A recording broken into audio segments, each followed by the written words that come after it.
नमस्कार विद्यार्थी मित्रांनो, तर माझ्या YouTube चॅनलमध्ये मी तुमचं सहर्ष स्वागत करीत आहे. तर तुमच्यासाठी एका महत्त्वपूर्ण विषयावरती व्हिडिओ घेऊन आलो आहे. तो म्हणजे महिला आणि बालविकास विभागामध्ये तब्बल 18,882 पदांची पदभरती होणार आहे.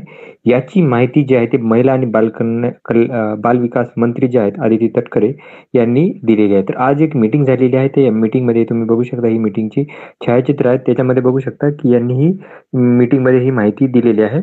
आता आजचीच ही मीटिंग आहे. तुम्ही बघू शकता हे फोटोग्राफ्स आहेत आणि इथे यांनी ही माहिती दिली आहे. आता याच्यामध्ये यांनी सांगितलेलं आहे की महिला आणि बालविकास विभाग जे आहे, ज्याच्यामध्ये 18,882 पदांची भरती होणार आहे.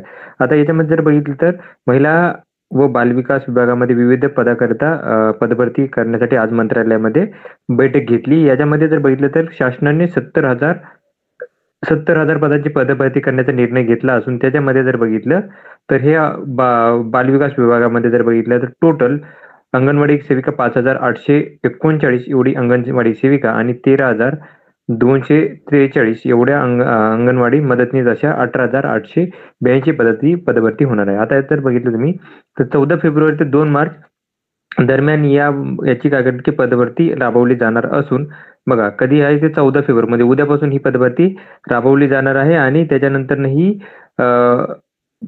पारदर्शक पद्धतीने ही पदभरती राबवली जाणार आहे. आणि त्याच्यानंतर जर बघितलं अजून सांगितलेलं यांनी की यासोबत राज्य महिला आयोग, महिला आर्थिक विकास महामंडळ, बाल कल्याण समिती, बाल न्याय मंडळातील रिक्त पदाची पदभरती लवकरात लवकर सुरू करण्याचे अशी अधिकाऱ्यांना सूचना दिलेल्या आहेत. ओके, यावेळेस हे विभागाचे सचिव आहेत अनुपकुमार यादव, त्याच्यानंतर एकात्मिक बाल सेवा योजनेचे जे आहेत आयुक्त कैलास पगारे हे उपस्थित होते अशी यांनी ही माहिती दिलेली आहे.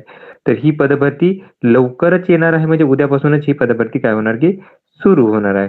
तर ही माहिती होती. आता याच्या संदर्भात मी काय करते लेटेस्ट अपडेट अजून घेऊन येईल तुम्हाला मी. तर अशाच महत्त्वपूर्ण माहितीसाठी माझ्या चॅनलला सबस्क्राईब करा, व्हिडिओ लाईक करा आणि माहिती जास्तीत जास्त विद्यार्थ्यांपर्यंत शेअर करा. धन्यवाद.